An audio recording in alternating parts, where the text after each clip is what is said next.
Oke, malam ini kita belajar satu tema fokus ya. Kita sering dengar kata-kata fokus.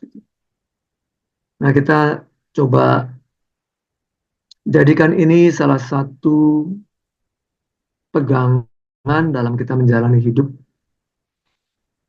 Semalam saya ke rumah duka, ada beberapa orang yang ada dalam doa pribadi saya ya, termasuk salah satunya eh, istri dari teman sepelayanan saya dulu ya, waktu di Cipinang. Awalnya itu saya taunya beliau kena diabetes ya. Nah, diabetes dulu beberapa kali ketemu tubuhnya masih berisi gitu ya. Ibu-ibu biasanya kalau masih lajang agak kurus, kalau sudah menikah berisi gitu ya.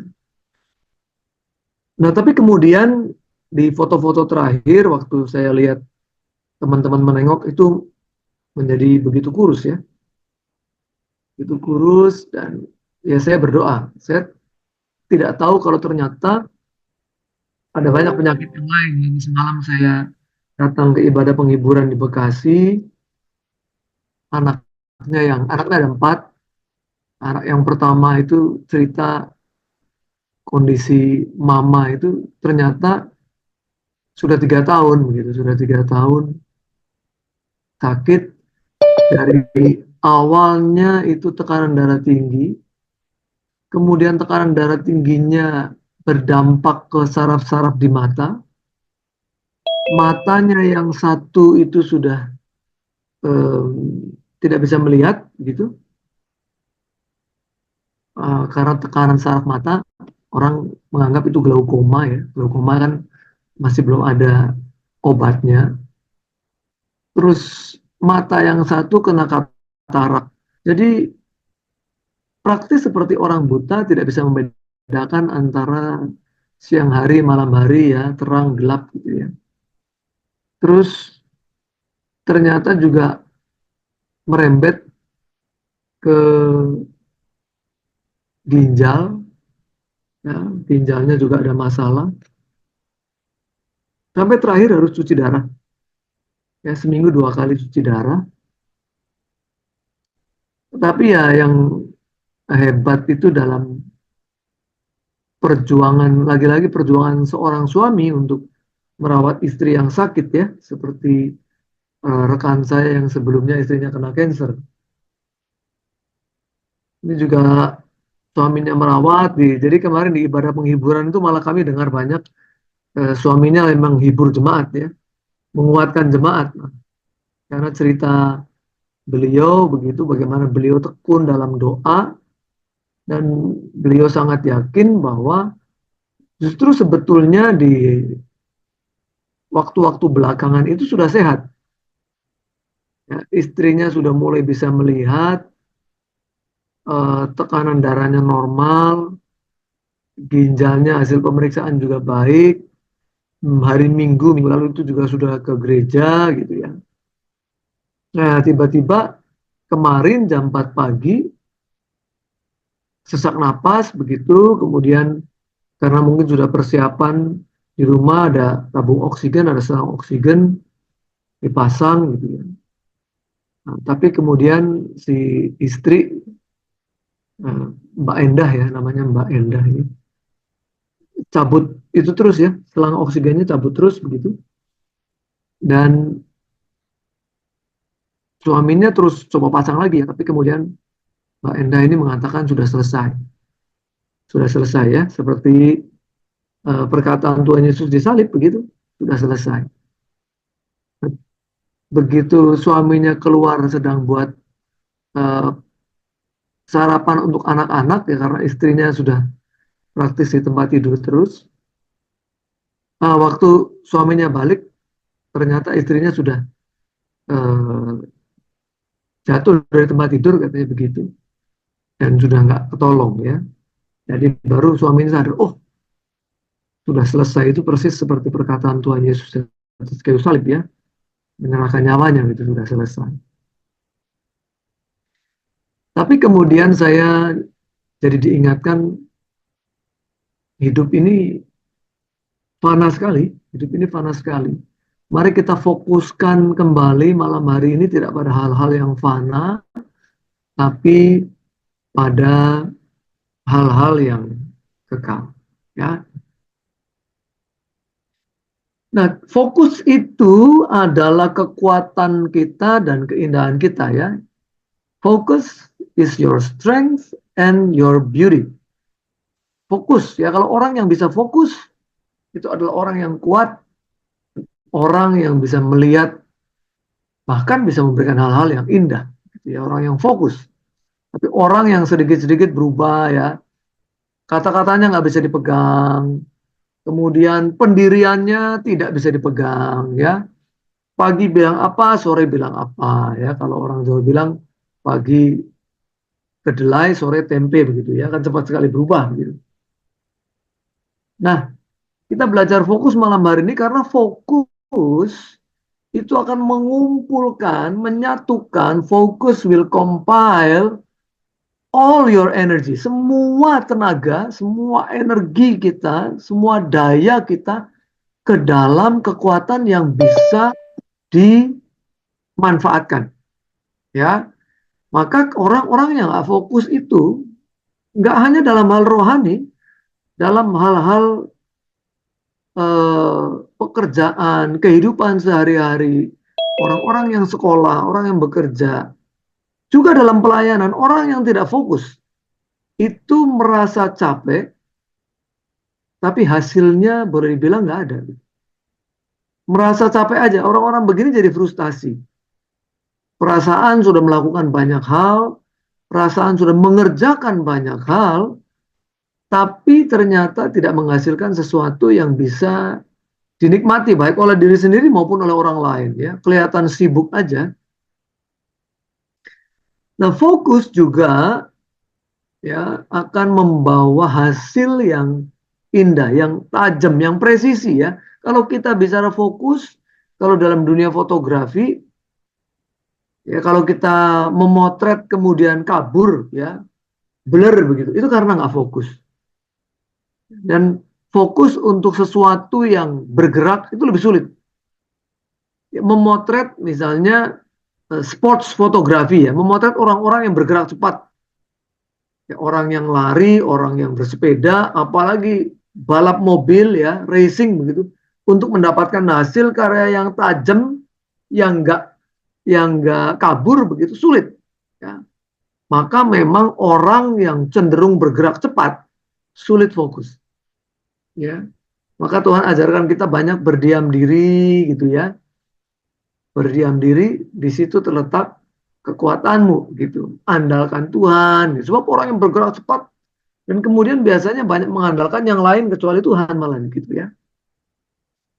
Fokus juga akan menghilangkan ya. Focus will eliminate, menghilangkan, and filter out, yang menyaring distraction, hal-hal yang mengganggu pikiran, mengganggu penglihatan, mengganggu pendengaran ya.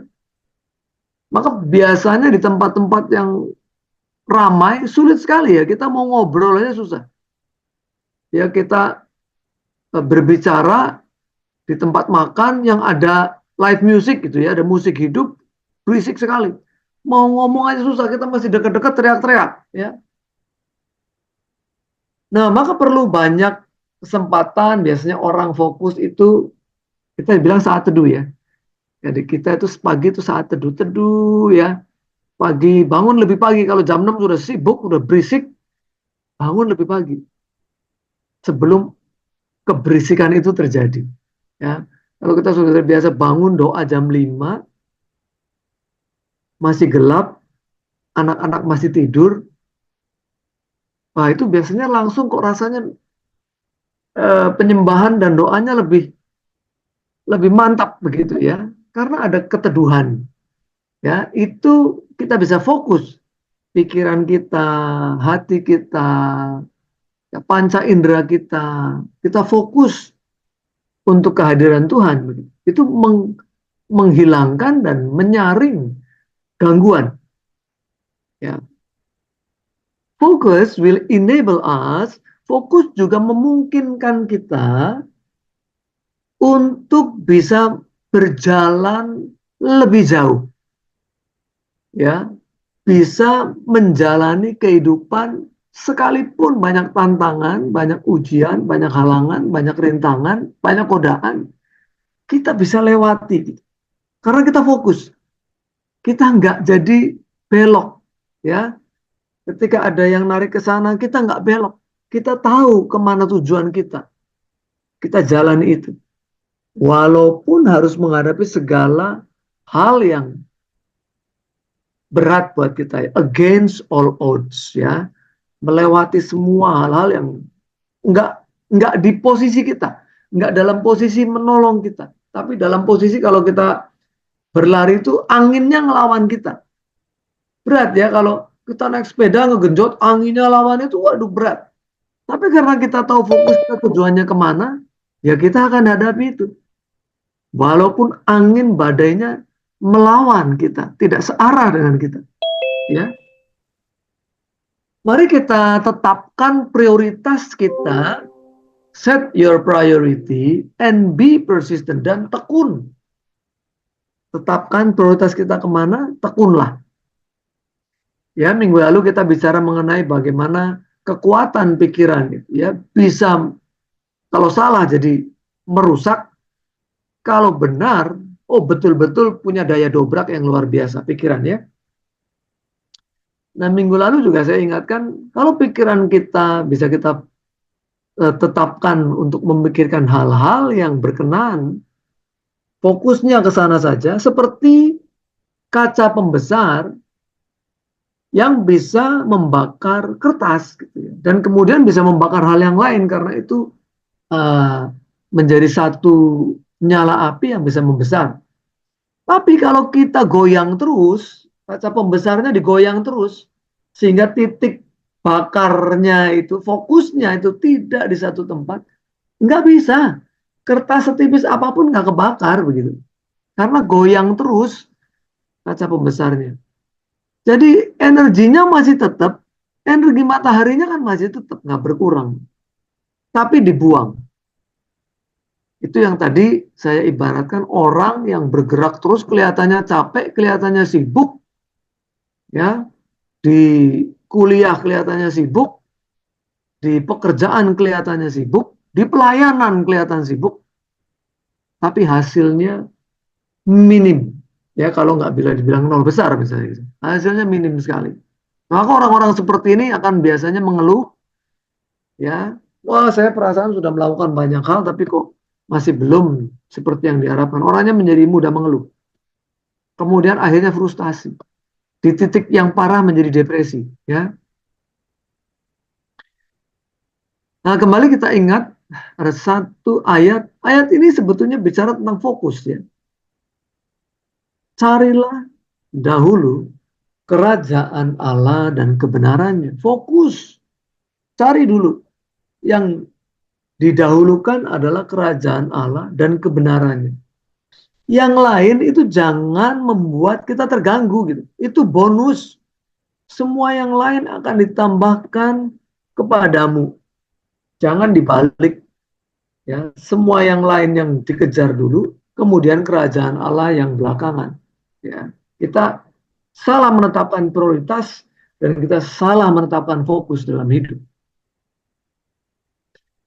Ada banyak bacaan, saya coba baca dari Efesus 4 ayat 11 sampai 24. Ya, ini dasar kita untuk kita tetap fokus.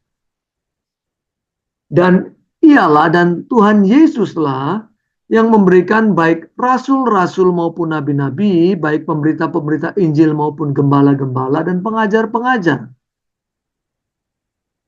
Apa yang diberikan itu untuk memperlengkapi orang-orang kudus bagi pekerjaan pelayanan, bagi pembangunan tubuh Kristus, sampai kita semua telah mencapai kesatuan iman dan pengetahuan yang benar.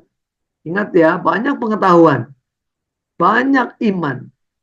Tapi yang benar yang perlu kita fokuskan, yang perlu kita kejar. Kalau nggak keliru, ya. Tentang anak Allah, kita juga mengejar kepenuhan kerohanian kita, kedewasaan penuh, dan tingkat pertumbuhan yang sesuai dengan kepenuhan Kristus, menjadi serupa dengan Kristus. Sehingga kita bukan lagi anak-anak yang diombang-ambingkan oleh rupa-rupa angin pengajaran. Kalau kita sudah punya fokus yang benar, kita nggak akan diombang-ambingkan oleh rupa-rupa angin pengajaran, oleh permainan palsu manusia. Ya, sebab yang menciptakan agama itu manusia, Bapak Ibu sekalian, ya. Ya, Tuhan Yesus tidak menciptakan agama Kristen, tidak. Kita disebut Kristen karena kita mengikuti Tuhan Yesus. Apa yang diikuti? Gaya hidupnya, pola berpikirnya, pola bertindaknya sebetulnya. Ya, hal-hal yang lain, liturgi, itu semua ciptaan manusia. Jangan sampai karena liturgi satu dengan yang lain bermusuhan begitu ya. Dalam kelicikan mereka yang menyesatkan, ya banyak nabi-nabi palsu. Banyak yang menjual nama Tuhan Yesus hanya untuk kepentingan pribadi, ya. Luar biasa itu kita lihat ada banyak sekali ulama-ulama Kristen begitu yang mengelabui jemaat, kasihan ya. Tetapi dengan teguh berpegang kepada kebenaran di dalam kasih. Kalau orang mengatakan kebenaran tidak punya kasih, tanda tanya besar. Kita bertumbuh di dalam segala hal ke satu arah. Fokusnya kemana? Fokusnya ke Tuhan Yesus. Kita bertumbuh di dalam segala hal ke satu arah, yaitu Dia, Tuhan Yesus Kristus yang adalah kepala. Ya. Daripadanya lah seluruh tubuh, ingat ya, kita ini masing-masing anggota tubuh Kristus. Ada yang jadi kaki, yang jadi tangan, yang jadi mata, misalnya begitu ya. Rapi tersusun, diikat menjadi satu oleh pelayanan semua bagiannya. Sesuai dengan kadar pekerjaan tiap-tiap anggota. Masing-masing kita punya tugas yang Tuhan sudah berikan, Tuhan sudah percayakan ya. Ada yang punya talenta untuk memuji Tuhan dengan suara yang baik, ya, bermain musik dengan kepekaan atas chord-chord begitu ya. Ada yang jago untuk event ya, dia bisa mimpin event ibadah-ibadah itu bagus sekali rangkaiannya ya. Ada yang memang punya kemampuan untuk menyampaikan firman, untuk dia mengajar ya. Ada yang bagus sekali untuk konseling, untuk menasehati. Semuanya itu harus diikat menjadi satu oleh pelayanan semua bagiannya. Sesuai dengan kadar pekerjaan tiap-tiap anggota, menerima pertumbuhannya dan membangun dirinya dalam kasih. Di dalam paragraf selanjutnya dikatakan the new life, hidup yang baru. Sebab itu kukatakan dan kutegaskan ini kepadamu di dalam Tuhan, jangan hidup lagi sama seperti orang-orang yang tidak mengenal Allah dengan pikirannya yang sia-sia. Ya, kita masih lanjut. Kekuatan pikiran ya, pikirannya sia-sia. Sayang, sebab pikiran yang punya kesempatan diisi oleh iblis masuk, menyediakan tempat atau pijakan bagi iblis masuk, pasti hanya diisi dengan pikiran yang sia-sia. Pikirannya sia-sia, perkataannya sia-sia, tindakannya sia-sia. Pengertiannya gelap. Jauh dari persekutuan hidup dengan Allah. Karena kebodohan yang ada di dalam mereka, dan karena kedegilan, kebebalan, kekerasan hati mereka. Perasaan mereka telah tumpul. Ada suara-suara lembut Roh Kudus tidak didengar. Ya, sehingga mereka menyerahkan diri kepada hawa nafsunya yang didengar dan mengerjakan dengan serakah segala macam kecemaran. Tetapi kamu bukan demikian. Kamu telah belajar mengenal Kristus karena kamu telah mendengar tentang Dia dan telah menerima pengajaran di dalam Dia menurut kebenaran yang nyata dalam Yesus. Yaitu bahwa kamu berhubungan kehidupan kamu yang dahulu harus menanggalkan manusia yang lama.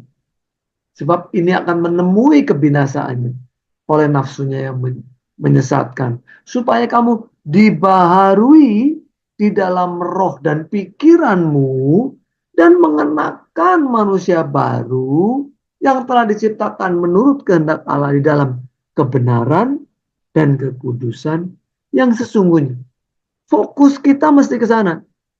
Ya, arahnya dalam segala apapun yang kita lakukan, dalam kita beribadah otomatis, dalam kita bekerja bahkan berumah tangga, ya, menempuh studi, gitu. Semua diarahkan untuk kemuliaan Tuhan kita Yesus. Kita tanggalkan hal-hal yang membuat kita tidak fokus ke depan, yang membebani kita, ya, membuat kita tidak bisa berlari dengan kencang. Kita belajar fokus. Jadilah yang terbaik dalam hal apa begitu. Be the best dalam kasus apa. Be the best at what you had been entrusted with. Jadilah yang terbaik atas apa yang telah Tuhan percayakan kepada kita begitu, ya. Saya masih berjuang terus untuk mengingatkan anak saya yang punya talenta musik sangat baik, tapi tahun-tahun belakangan sama sekali udah nggak pegang alat musik. Saya terus ingatkan dia, kamu diberi lebih, dituntut lebih. Kamu harus bertanggung jawab atas talenta yang Tuhan percayakan kepadamu.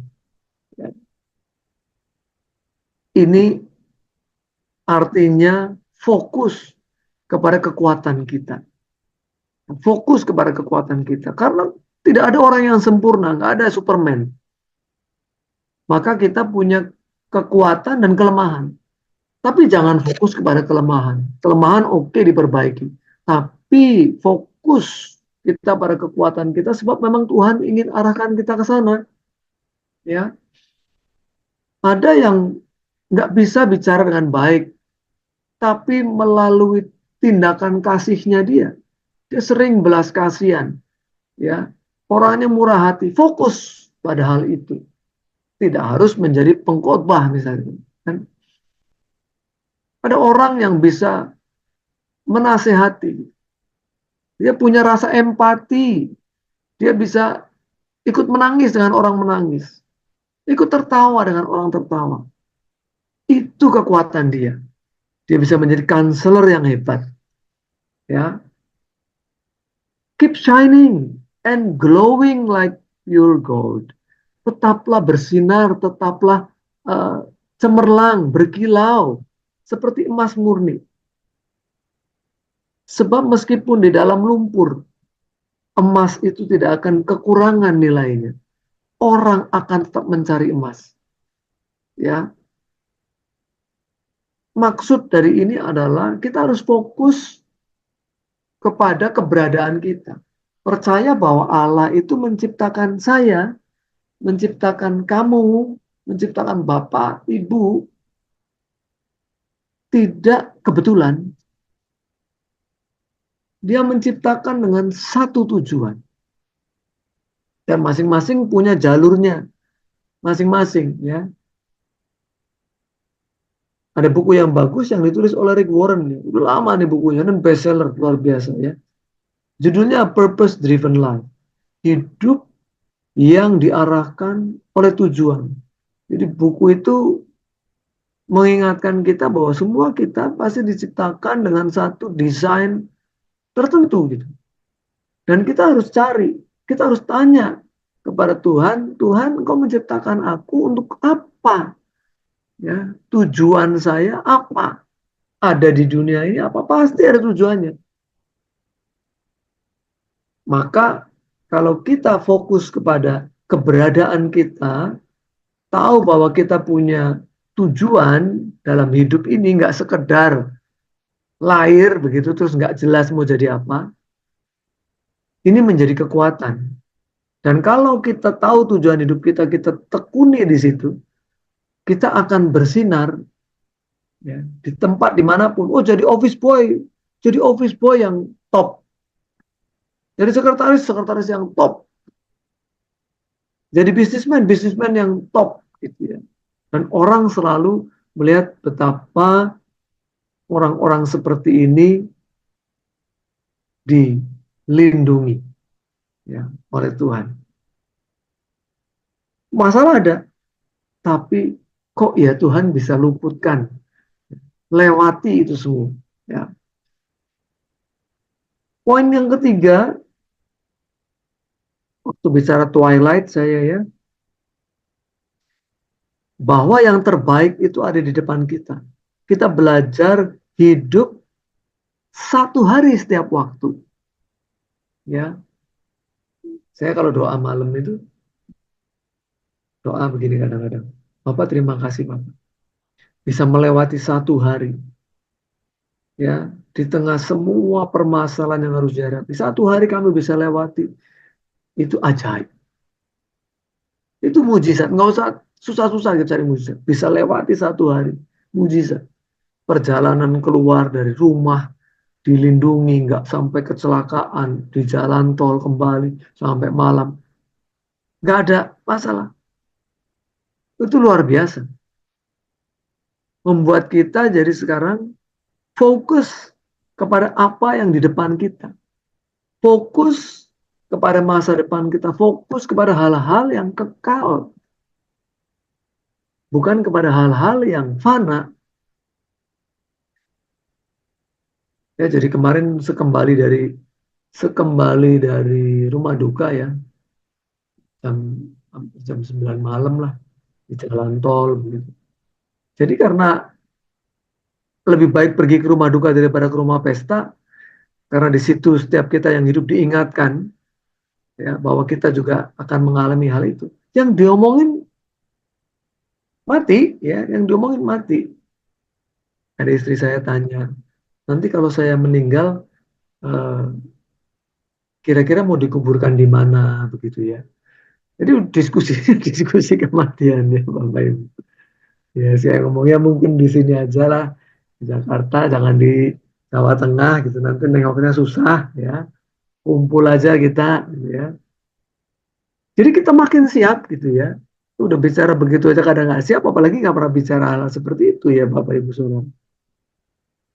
Poin yang keempat, the beauty is in the process. Keindahan sesungguhnya itu ada di dalam proses waktu kita menjalani itu semua. Ya, di situ kita bisa menikmati, enjoy every moment. Kita menikmati setiap langkah perjalanan. Ya, jangan sering terjebak ingin menikmati hasil yang instan gitu. Don't get trapped with instant result. Dengan hal ini di poin 4 ingin menegaskan kita harus fokus kepada hal-hal yang positif, gitu ya. Oh, dalam semua masalah pasti ada yang negatif gitu ya. Karena kalau daging ini selalu mintanya kan nggak mau susah, ya, nggak mau sakit. Kalau susah nggak mau lama, ya, daging. Tapi ada hal-hal yang positif kok, ya. Um, Tadi pagi saya baru dapat kiriman ada penginjil dari Amerika ya, yang masuk ke daerah Papua belasan tahun yang lalu waktu dia masih muda. Bolak-balik kena malaria. Dan malaria di Papua itu paling ganas, paling ganas, ya, dan tidak bisa sembuh gitu. Ya, dia tidak bisa sembuh di sana. Dia coba segala macam, nggak tahu ya. Kalau orang Papua mungkin sudah kebal ya gennya ya. nggak demam gitu. Tapi orang bule ini masuk ke Papua, kena malaria, hampir mati, dia keluar dari Papua untuk mendapatkan pengobatan. Sembuh, balik lagi ke situ, melayani lagi.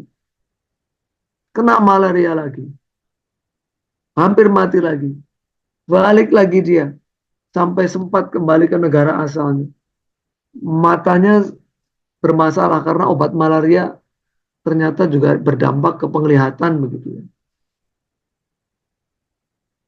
Sampai dokternya sempat dibawa ke Amerika, balik, dokternya bilang, ini nggak bisa disembuhkan. Kamu ke Papua lagi, kamu cari mati. Karena kamu minum obat malaria lagi, kamu buta. Betul-betul buta dan nggak bisa sembuh. Tapi ya anggap enteng aja, ya, pendeta ini. Dia bilang, dia minta maaf. Karena dulu dia tidak membawa Injil penderitaan. Dia masuk ke Papua awalnya membawa Injil kemakmuran. Wah ya, jadi dia minta maaf. Tapi kemudian dia berbicara bahwa ternyata melalui penderitaan itu memurnikan iman dan kasih dia. Dan karena dia hampir mati, balik lagi, hampir mati, balik lagi, itu kepala sukunya tadinya bilang begini, lu kena malaria, lu keluar dari kampung ini, nggak balik lagi. Ini orang nggak balik lagi. Ternyata balik lagi. Begitu sakit dia keluar dari kampung itu, dari pedalaman itu, dari hutan itu. Kepala sukunya bilang, nggak balik lagi. Dia balik lagi. Dan karena kegigihannya, kemudian sampai kepala sukunya bilang, ini orang udah hampir mati, balik lagi, cari mati lagi. Tentu dia membawa kabar yang penting. Injil itulah kabar yang sangat penting, yang harus diberitakan. Walaupun harus menderita, bahkan taruhannya nyawa. Itu betul-betul taruhannya nyawa. Ya. Jadi kalau kita lihat, waduh kita ini masih di kota ini nggak ada apa-apanya. Ya, udah nggak ada apa-apanya, banyak mengeluh pula. Aduh, berat ini. Tapi mendengar kisah nyata gitu ya dari penginjil-penginjil yang rela menyerahkan nyawanya, rela menderita. Anak-anaknya dia beranak pinak di situ, anak-anaknya juga sama, ya hampir pada mati, ya, udah nggak bisa apa-apa katanya sempet, ya udah hanya bisa doa aja, mengandalkan Tuhan sudah nggak mengandalkan yang lain. Tapi bersyukur loh ya sekarang anak-anaknya itu sudah jadi petugas-petugas medis, dia kembali lagi ke Papua untuk buka klinik-klinik kesehatan. Tapi di balik itu tujuannya nggak ada yang lain kecuali keselamatan jiwa-jiwa. Ya, maka tetaplah fokus. Ya, kita menghadapi hari-hari tidak makin mudah. Tetaplah fokus. Akan ada banyak ujian iman kita. Ya, Yakobus 1 ayat 2, saudara-saudaraku, kita sudah baca bolak-balik, tapi ini harus terus dibaca untuk menguatkan kita. Anggaplah suatu kebahagiaan. Gimana kebahagiaan? Susah kok kebahagiaan, misalnya gitu ya. Apabila kamu jatuh ke dalam berbagai-bagai pencobaan. Sebab kalau nggak jatuh ke dalam berbagai-bagai pencobaan itu, ya kita nggak diuji namanya. Ya, bahwa itu adalah ujian. Bahwa ujian terhadap imanmu itu yang akan menghasilkan ketekunan. Dan biarlah ketekunan itu memperoleh buah yang matang. Ini loh yang kita coba raih. Ada buah yang matang. Di mana ya, supaya kamu menjadi sempurna dan utuh dan tidak kekurangan suatu apapun. Bukan karena kita berkelimpahan dalam segala hal, tapi karena kita tahu bahwa kebutuhan kita cuma satu, Tuhan. Maka kalau kita mendapatkan Tuhan, kita tidak berkekurangan apapun. Ya, Mazmur kan, Mazmur 23. Tuhan adalah gembalaku, takkan kekurangan aku. Karena dia segala-galanya. Jangan dibalik. Ya, dicari dulu segala sesuatunya, Tuhan belakangan. Ya. Tetapi apabila di antara kamu ada yang kekurangan hikmat, hendaklah ia memintakannya kepada Allah. Yang memberikan kepada semua orang hikmat itu dengan murah hati, dengan tidak membangkit-bangkit, maka hal itu akan diberikan kepadanya. Hikmat, seperti Salomo, dia mintanya hikmat. Ya, hendaklah ia memintanya dalam iman. Dan sama sekali jangan bimbang. Fokus, jangan bimbang. Sebab orang yang bimbang, orang yang tidak fokus, sama dengan gelombang laut yang diombang-ambingkan kian kemari oleh angin. Orang yang demikian, orang yang tidak fokus, orang yang mudah diombang-ambingkan, orang yang imannya mudah goyah. Janganlah mengira bahwa ia akan menerima sesuatu dari Tuhan. Sebab orang yang mendua hati, tidak fokus, tidak akan tenang dalam hidupnya. Slide yang terakhir, percayalah kepada Tuhan. Ada lagunya nih, lagunya Don Moen, ya, Don Moen. Trust in the Lord with all your heart and lean not on your own understanding. In all your ways submit to Him, and He will make your path straight ahead. Ya, bagus ya lagunya Don Moen. Amsal 3 ayat 5. Prioritas utama kita, percayalah kepada Tuhan dengan segenap hatimu dan janganlah bersandar kepada pengertianmu sendiri. Jangan merasa sok pinter. Kira-kira ya. Kita ini makin belajar, makin dalam, makin rasa nggak ngerti apa-apa. Jauh gitu ya. Kadang-kadang kita sampai, aduh Tuhan gimana bisa mengerti jalan-jalannya Tuhan ya. Kita ini cuma debu di dalam sebutir debu. Tapi kalau Tuhan yang memperlengkapi kita beda. Ya, Tuhan yang memperlengkapi kita. Akuilah Dia dalam segala lakumu, maka Ia akan meluruskan jalanmu, enggak belok-belok.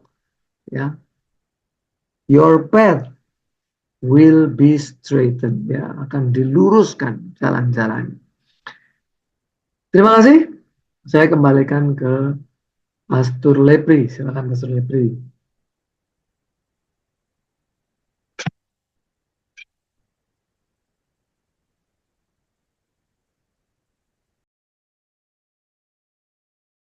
Luar biasa. Teman-teman, seberapa banyak yang diberkati firman Tuhan malam hari ini, bisa lambaikan tangan.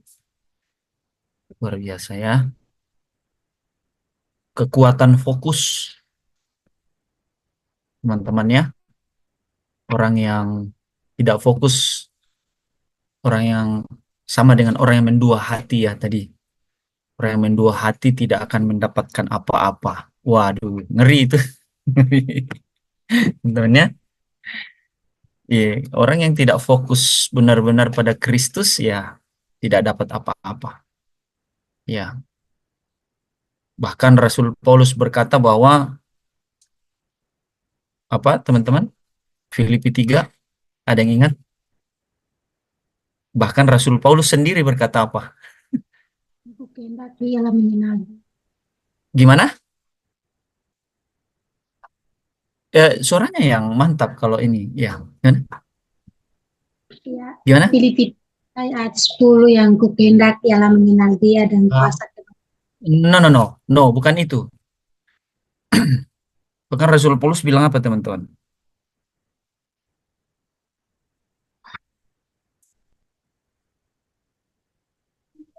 Hmm? Semua yang kuanggap untung sekarang merupakan Ya, kehancuran. ya, ayat apa? 12.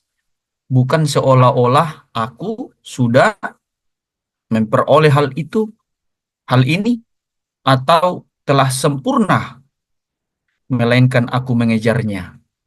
Kalau aku dapat juga menangkapnya, karena aku pun telah ditangkap oleh Kristus. Wah, saya keinget itu ya teman-teman ya. Jadi memang harus fokusnya 1000 kali lipat Karena kalau kita tidak fokus bisa meleset, iya kan? Kalau tidak fokus bisa meleset. Lawan dari fokus apa? Meleset ya Pak ya? Benar nggak? Lawan dari fokus apa? Meleset. Tidak sampai pada sasaran, tidak tepat sasaran ya. Ngeblur, Pak. Ngeblur. Wah, mantap kopi. Wah, keren juga ngeblur. Oke, teman-teman ada pertanyaan silakan kita diskusi atau kesaksian.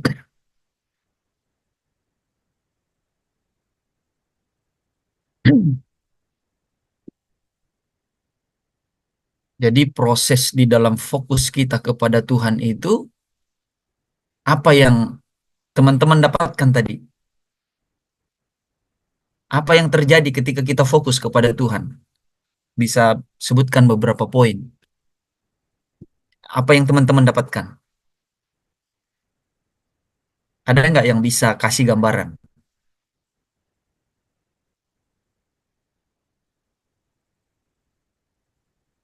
Dengan kata-kata teman. Ya silakan Yanti. Fokus itu akan membawa kita kepada hasil yang indah, seperti saat orang memotret. Yang kedua, fokus juga bisa menghilangkan hal yang mengganggu pikiran kita. Yang ketiga, fokus juga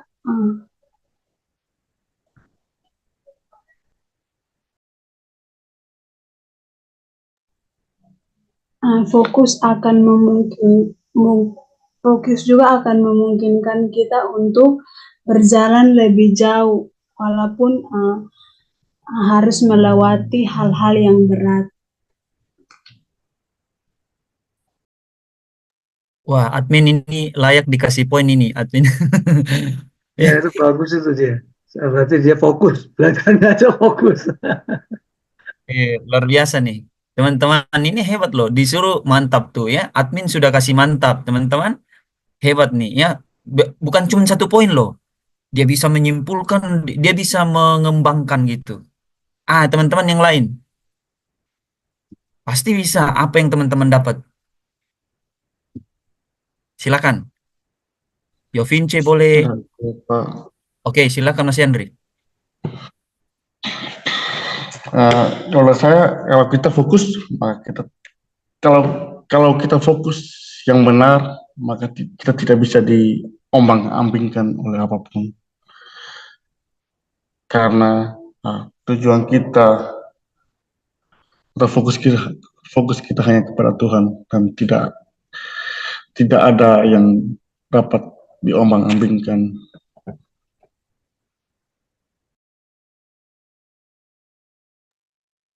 Masih ada?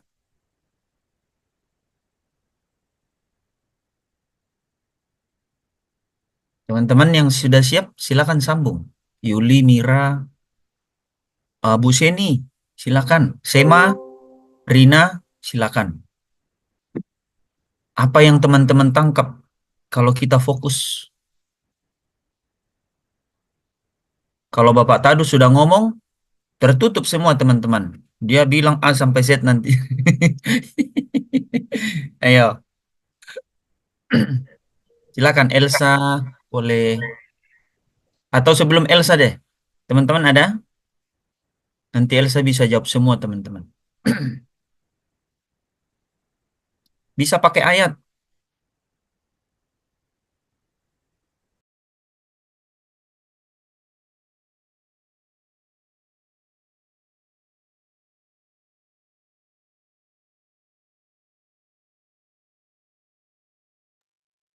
Kalau gitu Elsa dulu lah. Ya, Elsa monitor nggak?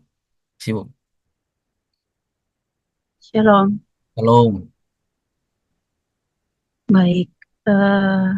Terima kasih. Saya juga mendapat insight baru dari materi malam ini, materi fokus. Itu sesuai dengan apa yang saya alami juga dalam hidup saya, bahwa ketika kita fokus itu kita akan fokus itu menimbulkan ketekunan dan iman yang tahan uji. Karena menurut saya di dalam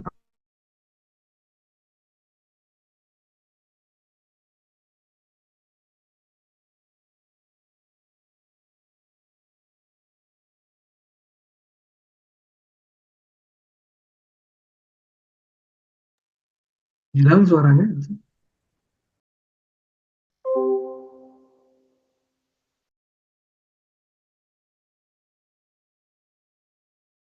Sinyal Pak, dia log out. Ya, ya. Putus-putus. Sambil menunggu Elsa, teman-teman ada yang mau?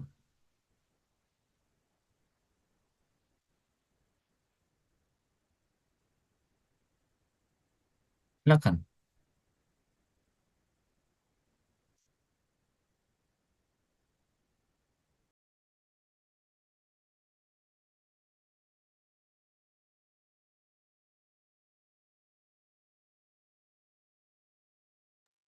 Yo Vince mau? Oh, silakan Yuli. Saya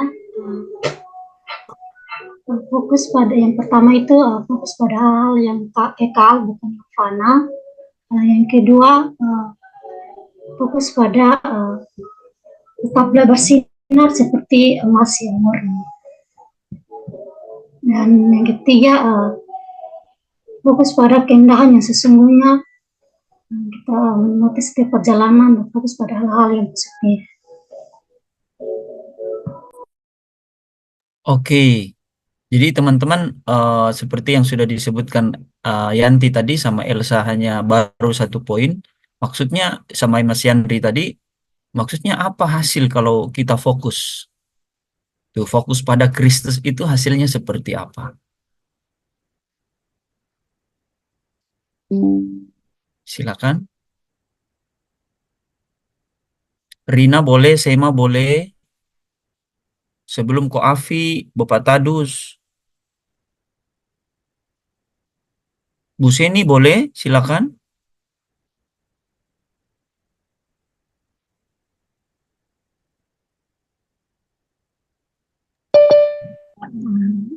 Baik, dari Coba Mira, Bu Seni kayaknya. Bu Seni silakan. Sebentar, habis Bu Seni. Bu Seni silakan. Bu Seni mau coba? Iya. Pertama fokus ya. Kita harus fokus itu pertama kalau kita fokus ya kita harus punya buah yang mateng supaya supaya kita mendapatkan hikmat yang dari Tuhan, supaya iman kita nggak diombak-ambingkan seperti gelombang laut.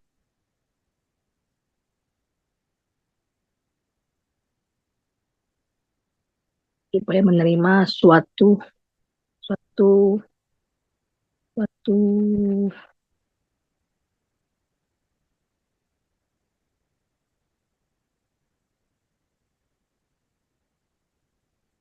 dalam hidup kita, supaya kita harus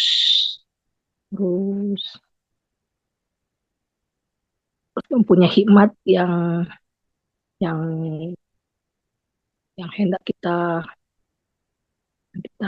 kerjakan untuk memuliakan Tuhan, supaya kita punya murah hati kepada Tuhan, agar kita tidak mendua hati kepada Tuhan dalam hidup kita.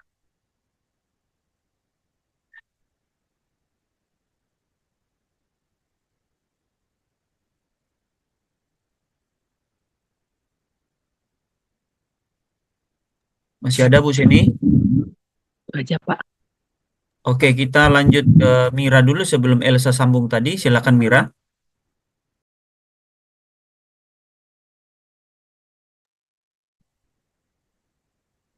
baik, terima kasih. Mengenai fokus pada Kristus.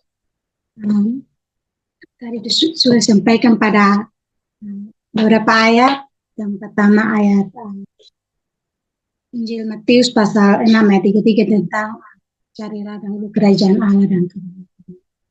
Jadi kalau kita sudah tahu kebenaran, berarti kita akan cari yang dahulu itu kebenaran Allah dan kerajaan. Terus disambung lagi juga dengan Efesus pasal 4 ayat 11 sampai 24. Kalau kita fokus kepada Kristus, berarti kita akan mengetahui tentang kebenaran yang dari Allah yang nyata, dan kita terus akan belajar untuk menjadi kedosaan penuh, atau biasa kemarin kita sudah belajar tentang ayat ini, kedosaan penuh itu mencapai kesempurnaan, dimuliakan. Terus kita sebagai anak-anak Allah, kita tidak diombang-ambingkan, kita akan fokus kepada satu arah, yaitu menuju kebenaran, dan kita bertumbuh di dalam kasih Kristus. Terima kasih. Terima kasih Mira. Silakan Elsa, maaf. Silakan Elsa. Shalom, maaf dari jaringan. Ya. Oke, saya lanjutkan tadi bahwa di dalam proses itu pasti kita akan seperti yang Bapak Roni tadi sampaikan, bahwa ketika kita di dalam proses itu, ketika kita sedang di proses itu, kita akan mengalami sesuatu yang indah gitu, dan itu benar-benar kayak saya juga, bukan kayak, itu yang terjadi di dalam hidup saya gitu. Pasti semua kita juga mengalami gitu. Ketika kita fokus, misalnya kalau saya, misalnya kita fokus mengenakan firman. Nah, di saat kita fokus mengenakan firman itu, di dalam prosesnya itu pasti tidaklah mudah.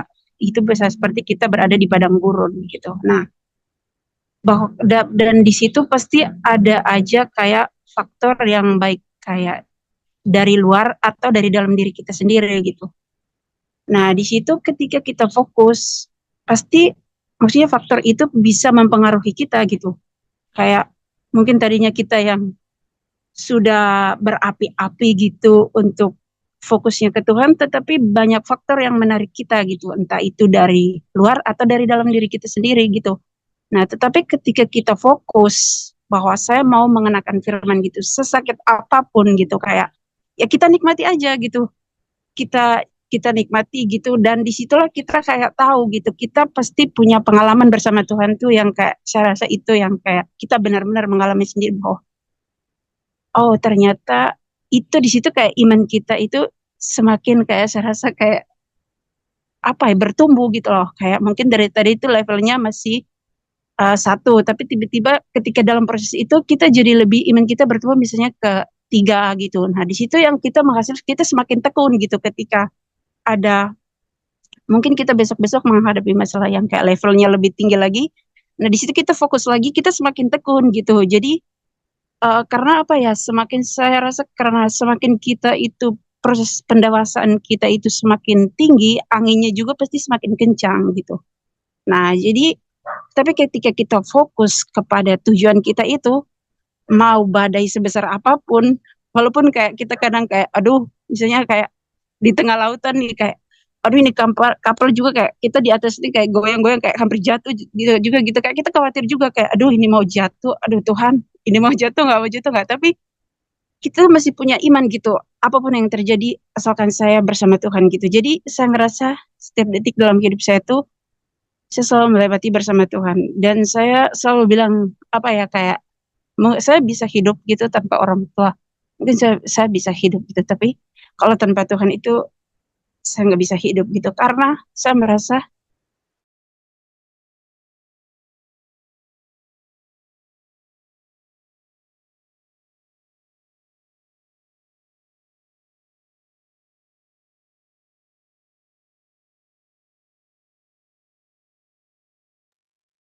kita lebih mudah untuk mengendalikan diri kita, karena ada perasaan gitu yang harus dijaga, itu perasaan Tuhan. Nah jadi menurut saya itu kekuatan fokus sih gitu. Itu dari saya Bapak. Terima kasih. Jadi Elsa itu membawa di dalam pengalaman hidup. Ya nggak apa-apa ya teman-teman. Elsa memang sudah pernah ini ya ditinggalin mama kandungnya, yaitu satu masih apa ya? Umur berapa Elsa ya? Kamu ditinggal mama kandung itu? 14 tahun. Tuh 14 tahun teman-teman, dan itu justru sudah memilih untuk masuk asrama Katolik, asrama kalau nggak salah ya, asrama untuk serius dengan Tuhan. Tapi di waktu itu Tuhan panggil mamanya, dan Elsa ini pernah kecewa dengan Tuhan. Tapi terbukti sekarang justru dia eh, dengan fokus dengan Tuhan, maka dia menjadi gembala Region Barat. Ya teman-teman. Elsa ini gembala Region Barat ya. Oh, dia bisa memuridkan ya orang lain karena dia fokus in Christ. Dia fokus kepada Kristus. Ya, badai boleh kencang, tapi ketika dia belajar untuk fokus, ternyata Tuhan mengangkat dia, ya, memberi dia kekuatan. Nah, tadi itu perkataan mentor kita tadi, orang yang fokus tuh punya kekuatan. Itu ya. Harusnya langsung dicatat tadi teman-teman. Orang yang fokus tuh punya kekuatan.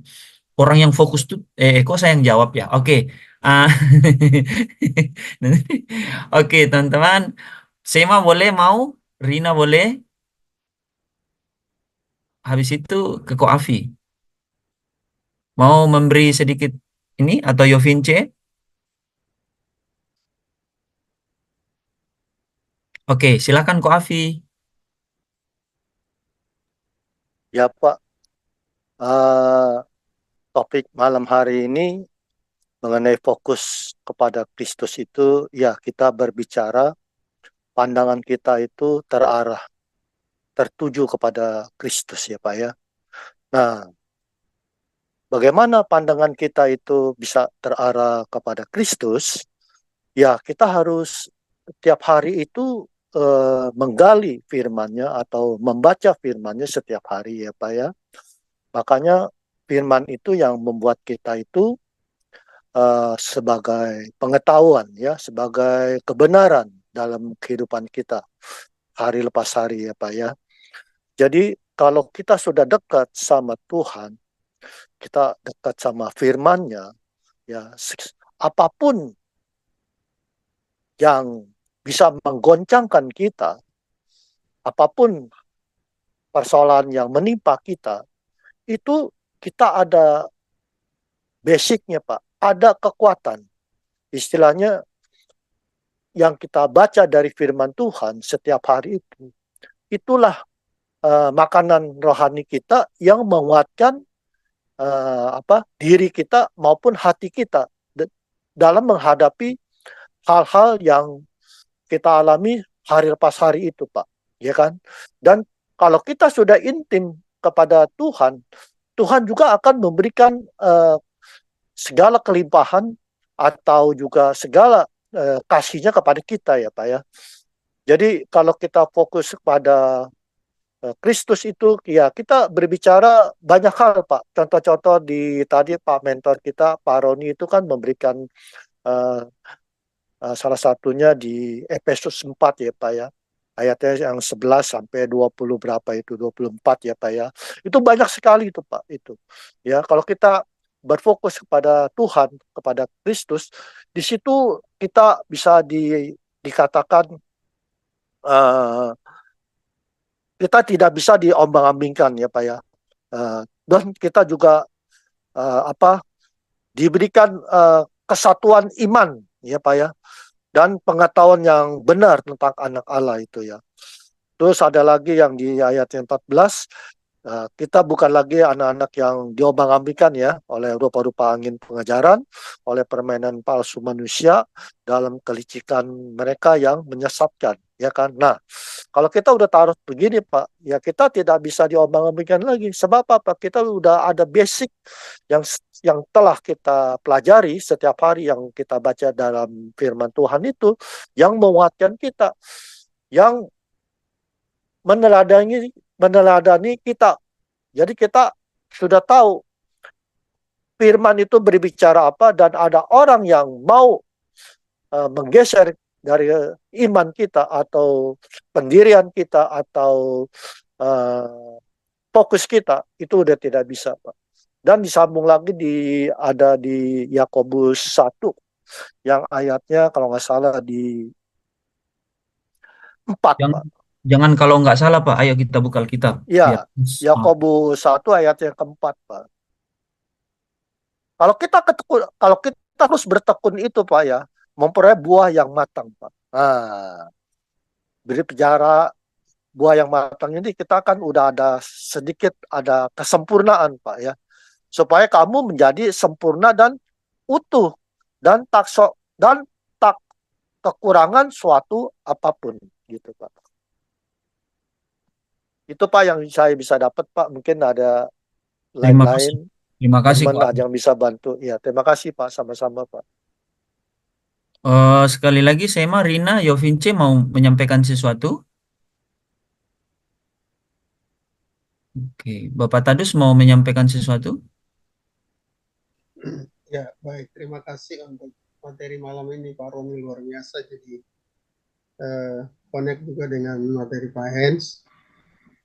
Tadi sudah disampaikan kalau kita fokus itu maka kita dapat mengumpulkan energi yang kita gunakan menjadi satu kekuatan. Kalau fokus itu membuat kita mendapatkan hasil yang terbaik. Kalau kita fokus juga kita dapat membuang dan dapat menyaring hal-hal yang menghalangi dan menghambat kita. Nah, salah satu ayat yang saya tambahkan itu sudah dibahas juga di Lukas 8 itu. Dalam hal beribadah ini, kalau kita tidak fokus, maka kita akan kehilangan firman dan kehilangan kebenaran. Seperti yang diumpamakan oleh Tuhan Yesus, seorang penabur yang menabur benihnya, tapi benih itu jatuh di pinggir jalan, sehingga diinjak orang dan dimakan oleh burung. Jadi kita kehilangan firman. Lukas 8 ayat yang kelima ya.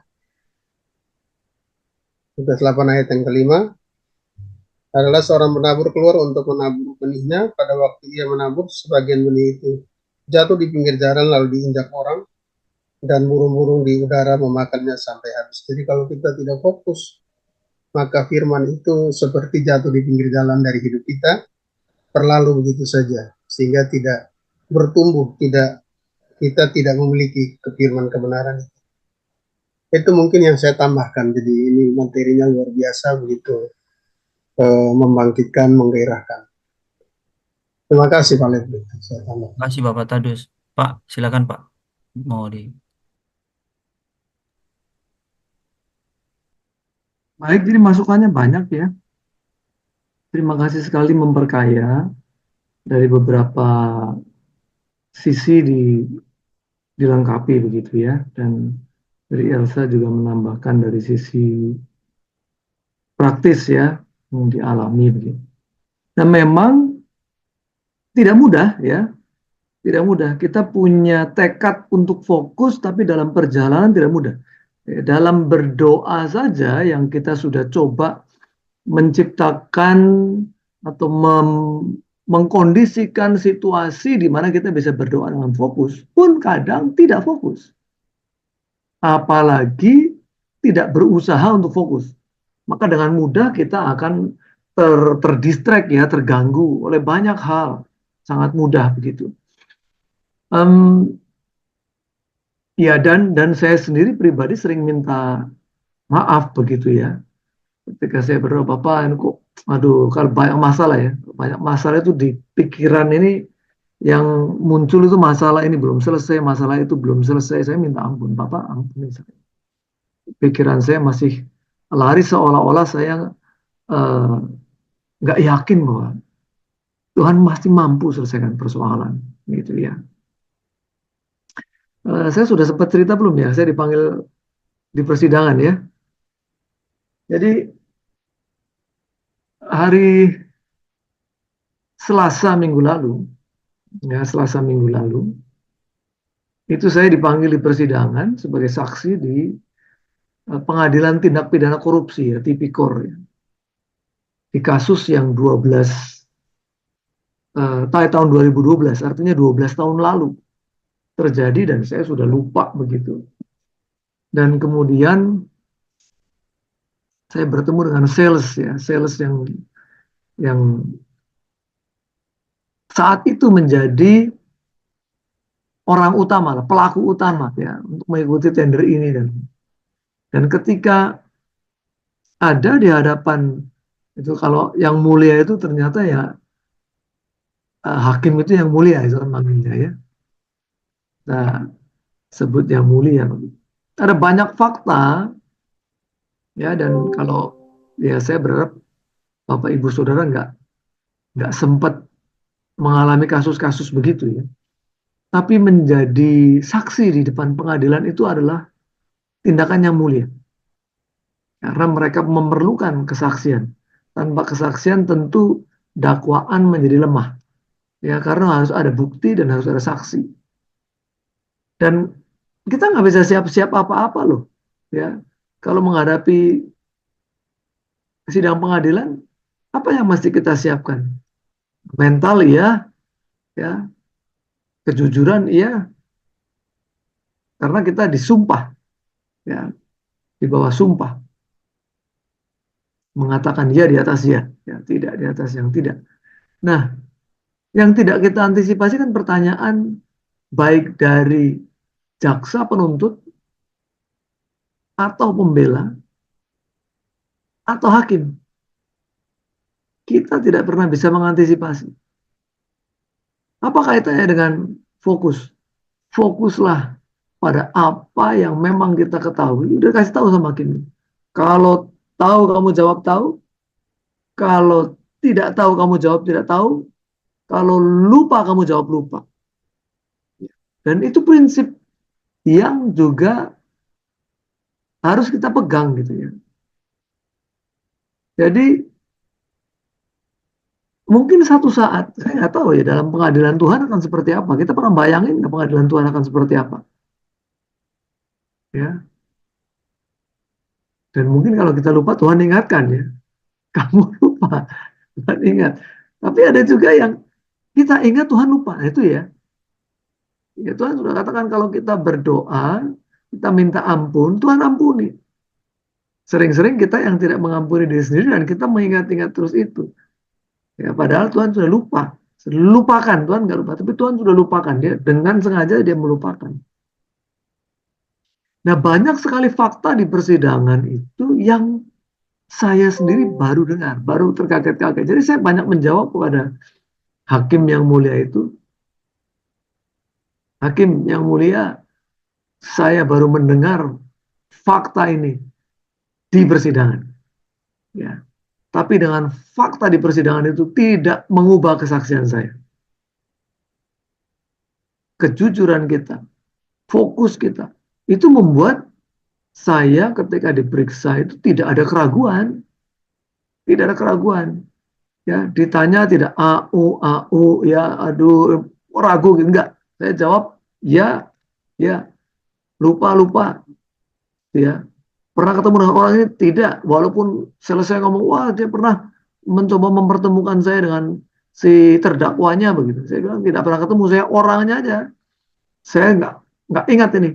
Di persidangan itu saya baru tanya, orangnya yang mana yang ini? Saya sendiri sama sekali tidak ingat. Jadi saya bilang tidak ingat. Gitu. Tapi bersyukurnya tidak ada bukti bahwa kami merugikan siapapun di situ. Ya. Kami menjadi korban saja. Gitu.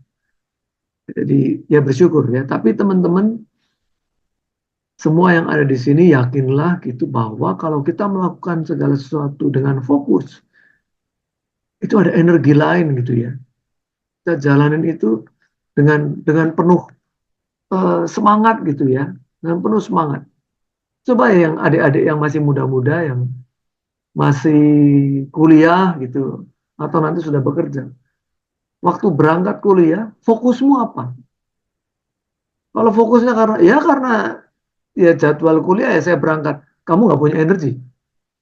Ya, hari Senin minggu lalu saya kumpulkan, jadi setiap Senin di minggu pertama, bulan pertama itu saya kumpulkan namanya town hall meeting ya, di perusahaan, kumpul semua. Dan saya sampaikan satu hal begini, kalau kalian berangkat kerja hari Senin ini, hanya karena ya memang tugas saya harus kerja, ya tanggung jawab saya harus berangkat kerja, atau ya sudah sewajarnya lah kalau kita digaji untuk datang ke kantor, ya kita datang ke kantor. Saya bilang kamu tidak akan menghasilkan apa-apa yang luar biasa. Kenapa? Kamu tidak punya tujuan jelas. Kamu mau ke kantor tuh mau ngapain? Hanya sekedar datang ke kantor, hanya sekedar absen itu, ya supaya nggak alfa, supaya nggak dianggap tidak masuk gitu. Nah itu buat saya nggak akan menghasilkan. Ya, prove me if I'm wrong, ya. Coba buktikan bahwa saya itu salah kalau saya ngomong begitu. Jadi kalian semua kalau mau berangkat kerja sudah punya fokus. Saya mau ngapain hari ini, target saya apa yang harus saya selesaikan, dan saya punya to achieve list. Kalau saya bilang bukan to do list ya. Banyak orang masih punya to do list tuh. Saya mau melakukan ini, melakukan ini, mau melakukan ini. Saya sudah maju selangkah. Saya bilang to achieve list. Kamu mau menghasilkan apa? Nggak hanya melakukan, tapi kamu mau menghasilkan apa? Yang jualan harus menghasilkan PO misalnya begitu ya, mendapatkan PO. Yang mengerjakan dokumen harus menyelesaikan dokumen apa? Yang menyelesaikan project sebagai seorang project manager, dia menyelesaikan project manajemennya seperti apa? Clear gitu ya. Jadi kalau adik-adik saya yang ada di sini kuliah berangkat besok, sudah tahu targetnya apa, dan kalau itu fokus, kamu menjalani hari-hari itu tidak berat. Ya. Datang di ruang kuliah, orang mau fokus itu maunya duduknya paling depan. Dia mau fokus, mau tidak terganggu. Tapi orang yang nggak fokus, dia mau duduk paling belakang. Supaya bisa ngobrol, ya, supaya bisa. Atau apalagi dia harusnya tugas ngumpulin, hari itu dia belum selesai, dia di belakang untuk menyelesaikan tugas. Boro-boro mau fokus dengar terhadap apa yang disampaikan oleh dosen. Karena dia di belakang lagi ngerjain tugas yang dia nggak selesaikan. Jadi beda sekali. Ya. Sama juga orang datang beribadah. Datang beribadah ya karena hari Minggu sudah sewajarnya orang Kristen ke gereja. Dia nggak akan dapat apa-apa. Ya dia hanya akan datang sekedar tampak muka, tapi nggak akan belajar banyak gitu ya dari firman-firman yang disampaikan. Beda sama orang yang fokus gitu ya. Dan itu bisa dengan banyak cara, apalagi sekarang dalam teknologi ya, handphone itu mengganggu sekali. Handphone itu mengganggu sekali. Jadi saya sering lihat di WhatsApp gitu ya, di grup WhatsApp, loh itu jam ibadah, ya misalnya, ini jam ibadah nih misalnya, jam ibadah jam 1 loh, kok share-nya itu karena kita ada di grup aktivis ya, begitu saya lihat grup loh, share-nya itu jawab diskusi-diskusi yang nggak ada hubungannya sama banyak pesan yang masuk. Kadang-kadang kalau kita nulis khotbah-khotbah ngetik ya supaya nggak lupa, tapi karena aktif handphonenya pesan masuk, orang distracted, nah itu ya nggak fokus, kemudian dia baca pesan. Nah udah baca pesan sudah mendua ya, sudah mendua. Tapi mari kita belajar dari hal-hal yang kecil ya, fokus dimulai dari hal-hal yang kecil dulu. Dari hal yang kecil menjadi rutinitas kita untuk fokus pada hal-hal yang lebih besar. Ya, jadi terima kasih sekali lagi.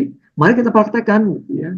Fokus ini memang harus dipraktekkan untuk kita bisa belajar dalam segala hal itu, menyelesaikan sesuatu tuntas, itu juga fokus. Ya. Tidak setengah-setengah, tuntas sampai selesai.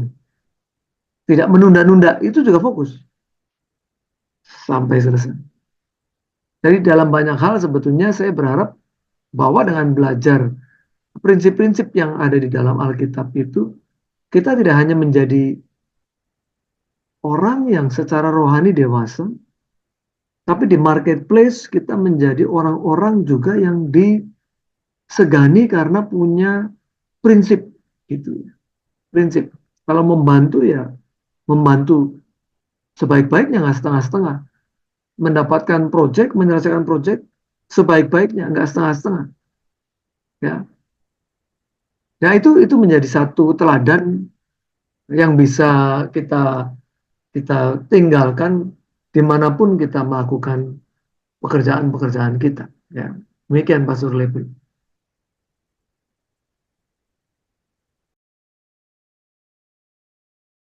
Ya, terima kasih Pak. Silakan Pak, Bapak Mentor. Minta waktunya Pak Roni. Ini kemarin kita dikasih pengantar ya, apa itu? Mengenai kuasa pikiran. Kuasa pikiran. Terus sekarang jadi fokus. Ayatnya sama loh teman-teman, kalau perhatiin ya. Saya sedikit memberikan apa nih? Perspektif ya, perspektif dari secara praktis. Orang yang sering tidak fokus itu kalau kita lihat di dalam firman Tuhan,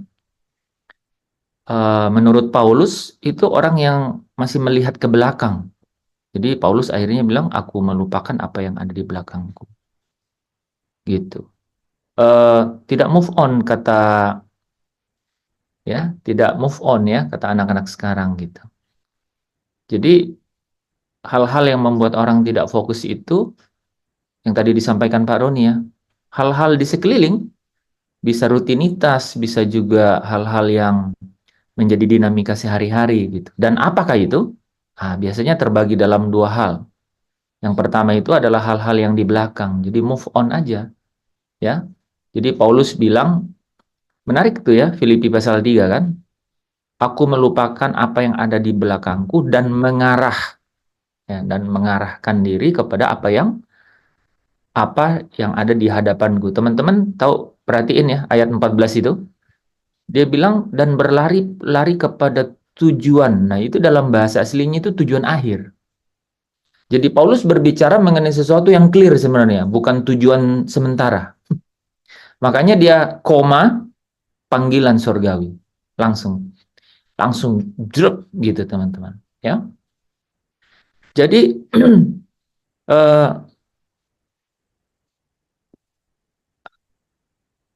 apa ini? Hal yang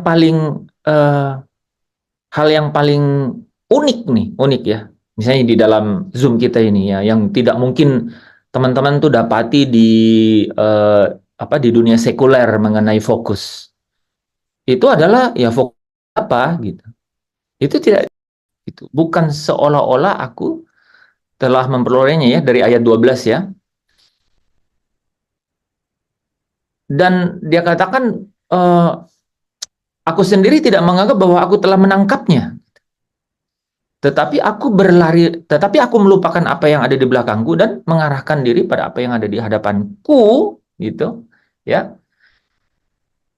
Supaya aku memperoleh, ya, hadiah, dan hadiah itu namanya panggilan surgawi, gitu. Jadi hal yang sangat empowerful ya di dalam diri kita sebagai anak-anak Allah itu adalah apa? Adalah tujuan akhir, Dia itu mewarnai banyak hal, teman-teman yang masih muda ini. Kalau kami yang senior ini udah mudah sekali tuh nangkap itu. Karena saya tadi sedang berjalan, terus saya ingat-ingat, ini kalau saya sampai masih tahan ya, itu 20 tahun lagi loh, 20 tahun lagi, terus setelah itu kemana ya? Mati ya, mati. Semua pesta gitu, semua yang dicapai, semua pencapaian yang ada di sini itu lenyap gitu, lenyap seketika. Jadi kita harus benar-benar fokus pada, Paulus bilang, bukan pada yang kelihatan, tapi yang tidak kelihatan gitu. Itu hal-hal yang sangat eksklusif, saudara, eksklusif ya, eksklusif bagi kita anak-anak Allah. Pertama adalah fokus pada tujuan akhir. Tujuan akhir itu adalah panggilan surgawi, yaitu Yerusalem surgawi, ya teman-teman udah tahu ya. Dan bicara mengenai apa? Nama terdaftar di surga. Makanya ada ayat Lukas 10 ya, 20 ya. Bersukacitalah karena namamu terdaftar di surga. Coba teman-teman ada nggak yang fokus nih? Fokus saya, nama saya terdaftar di surga. Atau nggak apa-apa asal terdaftar di Pondok Rangon gitu, di Batu Nisan. Mau begitu? Kan nggak toh? Gitu coba. Saya membayangkan, bahkan saya kasih tahu istri ya, saya bilang, mati itu gampang loh. dari RS ke RD. Itu kan kamu lihat nih. Ini orang diucap-ucapin, dia udah nggak ngerti nih. Dia udah nggak ikut dalam WA, walaupun nomornya masih ada dalam grup WA. Tapi dia bilang, dari RS ini, terus dipindahkan ke RD ini, rumah duka. Udah gitu aja. Tinggal dilihat, mau rumah duka yang harga berapa. Itu prosesi akhir di sini. Gitu. Tetapi, hal-hal itu kan tragis. Tragis. Aku senang sekali sih. Pendeta satu itu selalu ngomong begitu. Hidup ini singkat, dan bukan hanya singkat, tapi tragis. Wah, saya pikir-pikir tragis semua ya. Jadi sebesar apapun pencapaian. Jadi banyak pendetanya itu yang bukan hanya MTH loh, saudara. Bukan hanya doktor atau MTH, tapi MSI. Ada juga yang PhD. Artinya dia punya lahan lain gitu. Dia punya ladang lain sebenarnya. Tapi dia bilang tragis gitu. Memang tragis ya. Saya pikir-pikir, saya membayangkan tragis itu, Mas Roni, waktu mikir, iya, mati ya. Tragis ya hidup itu ya. Tragis yang kelihatan ini. Tragis. Ya. Jadi memang fokus kita itu, yang menggairahkan kita itu adalah, kalau kita, Paulus bilang itu, berlari-lari pada tujuan. Dan tujuan itu rupanya tujuan akhir maksudnya, yaitu panggilan surgawi dari Allah. Panggilan surgawi dari Allah. Gitu. Nah, apa itu? Namamu terdaftar di surga. Bersukacitalah karena itu. Gitu. Nah, itu ya. Satu. Nah, bagaimana nih? Ada nggak hal-hal yang perlu diperhatikan mengenai ini? Ya, ada. Ibrani 12 juga bilang begitu ya. Ibrani 12 ayat 2 ya. Mata tertuju pada Yesus. Nah, itu cara fokus. Jadi, cara fokus pertama adalah going to the father house. Pulang ke rumah Bapa, panggilan surgawi. Itu membuat kita tuh banyak bisa memangkas rutinitas, bisa merubah rutinitas, bisa merubah hal-hal yang sudah terbiasa, sudah menjadi liturgi dalam hidup kita itu. Itu bisa banyak. Itu yang pertama. Yang kedua, mata tertuju kepada Yesus. Karena pikiran kita terdaftar di surga namanya. Tapi teman-teman tahu kan, orang-orang yang terdaftar di surga itu adalah roh orang-orang benar yang sudah menjadi sempurna. Ya kan? Tahu ya, Ibrani 12 ayat 23 kan? Jadi orang yang namanya terdaftar di surga itu adalah roh orang-orang benar yang sudah menjadi sempurna. Gitu. Makanya menjadi, tadi Pak Roni sampaikan, serupa dengan Yesus. Serupa dengan Yesus itu, teman-teman ingat nggak kalau ayat yang dibahas Pak Roni tadi hampir mirip. Sama dengan ayat tadi malam loh. Ada yang acknowledge itu? Saudara, harusnya terkaget-kaget. Wah, apa orang itu diskusi? Apa Roh Kudus yang mengatakan kepada mereka? Jadi saya, hebat itu ya. Tadi malam juga saya bahas Efesus 4 ayat 13 itu Pak Roni. Gitu. Saudara, jadi tujuan akhir kita itu serupa dengan Yesus, dan serupa dengan Yesus itu rupanya adalah, fokus kita adalah itu, rupanya serupa dengan Yesus itu adalah apa? Sampai pada satu tingkat pertumbuhan, bukan, sampai pada pertumbuhan sesuai dengan tingkat kepenuhannya Kristus, gitu. Itu luar biasa loh, gitu ya.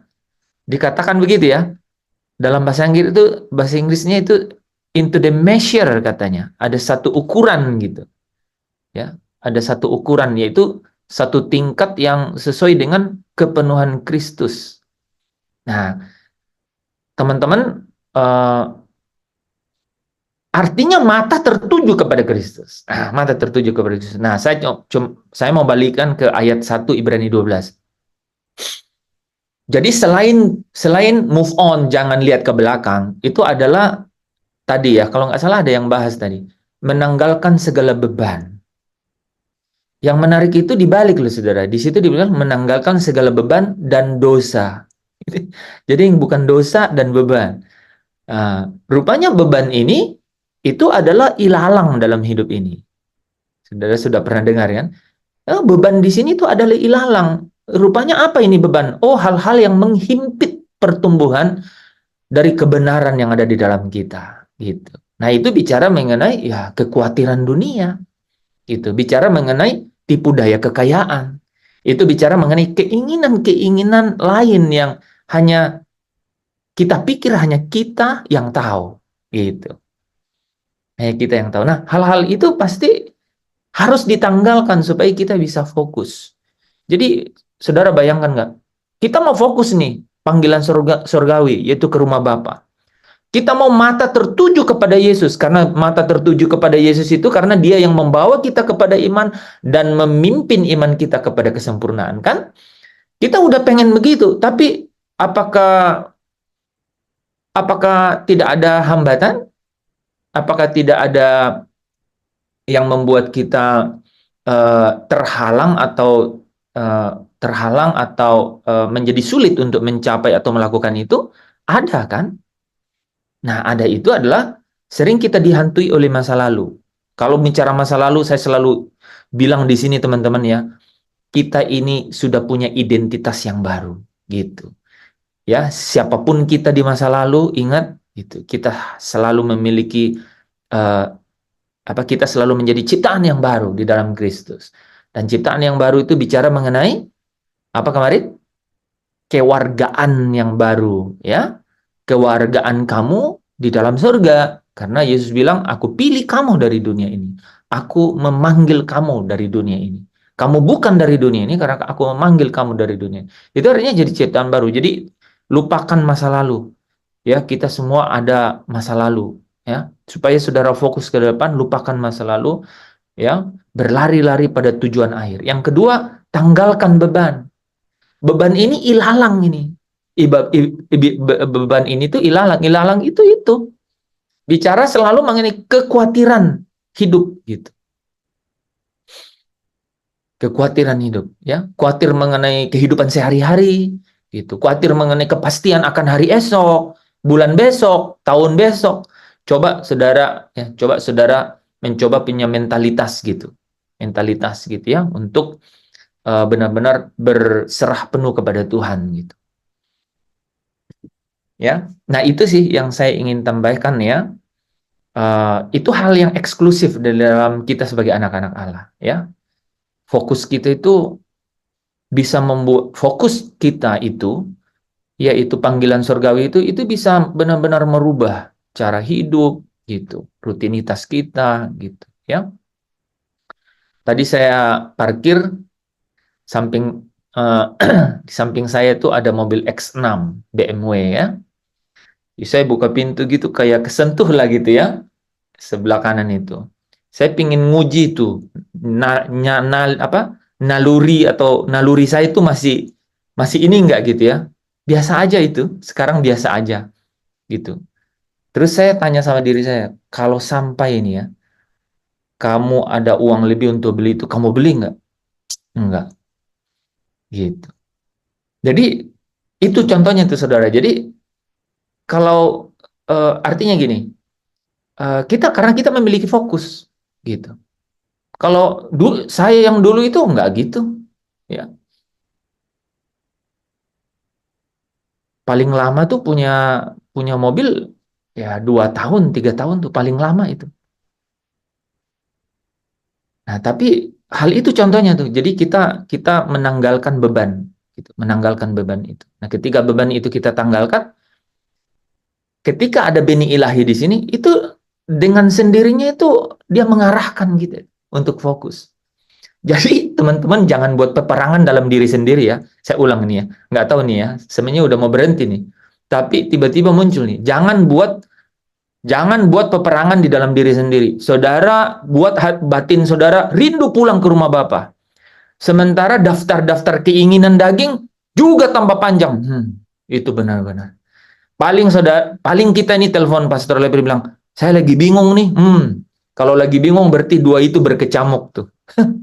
Gitu loh. Itu menghambat. Itu menghambat. Tadi Pak Roni udah bicara mengenai kedewasaan penuh. Kita nggak bisa tadi kan menarik ya. Katanya apa? Supaya kamu memiliki pengetahuan yang benar mengenai anak Allah. Berarti ada loh orang yang tidak punya pengetahuan yang benar mengenai anak Allah. Gitu. Apa kira-kira maksudnya, teman-teman? Maksudnya adalah jangan kau anggap kau hanya dikaruniai untuk percaya bahwa dosamu sudah diampuni, tapi kau juga dikaruniai untuk menderita. Wah, sampai saya panjangin kayak gitu. Jadi kalau pengetahuan mengenai anak Allah itu sebenarnya itu bukan hanya, kan itu yang membuat orang stagnan kan. Yesus sudah menghapus dan menanggung segala dosaku. Apakah itu benar? Benar. Tapi kamu dikaruniai bukan hanya untuk percaya. Kamu dikaruniai bukan hanya untuk tidak binasa, tapi kamu dikaruniai untuk dimuliakan bersama-sama dengan Dia. Artinya untuk menderita, gitu. Oke, sip. Thank you. Wow, teman-teman, menyala ya. Ko Afi gimana? Jadi Pak Roni selalu menginspirasi kita, Pak Lipri. Baru kita yang tiup-tiup. Iya. Iya sedikit. Ada juga Oh tadi. iya, gini bentar ya. Pak Roni sadar nggak? Jadi sejak Selasa itu, mulai kan, Pak Roni mulai Filipi 2. Pak Anton kenosis juga pas Kamis. Saya bilang bagus banget ini. Jadi saya rubah tema saya from kenosis to teleios. Itu luar biasa itu.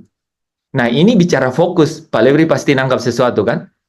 Ini fokus ini tidak mungkin orang jadi sempurna teleios kalau nggak fokus. Gitu. Nah kita udah tahu kan arti fokus nih kemana. Nggak mungkin. Nggak mungkin loh. Di dua sisi nih. Arahnya dan apa yang sedang megang kita ke belakang. Orang-orang kayak kami sama Pak Ron ini di marketplace itu harus setiap hari mangkas-mangkas. Karena setiap hari kita selalu diperhadapkan dengan dunia nyata gitu loh, dunia nyata gitu. Nah, sementara kita pengennya dunia maya. Ya, bener nggak? Gitu kan kata Paulus kan kami tidak melihat yang kelihatan. Kami tidak mengarahkan pandangan kepada hal yang kelihatan karena yang kelihatan itu sementara katanya. Gitu. Bagus juga kayaknya Mas Roni, jadinya kita masuk ke dunia digital, jadi udah setengah maya gitu. Walaupun belum surga itu. Silakan Pastor. Menarik juga tadi nih. Teman-teman tahu nggak tadi Yanti itu menjawab beberapa poin waktu ditanya. Tadi dia chat saya, Pak, mohon maaf saya tutup kamera, sapu kepala sakit. Tapi giliran ditanya, Pak, itu dia bisa jawab beberapa poin kan. Waduh, hebat toh. Kuasa dari fokus. Wah, mentor ya. Jadi luar biasa. Dia kepala sakit tadi. Tapi dia menjawab yang paling sempurna. Beberapa poin 4 ya. Menarik. Itu jadi tanda tanya buat saya. Dia kepala sakit Yandri. Tapi Yandri jawab 1, dia jawab 4.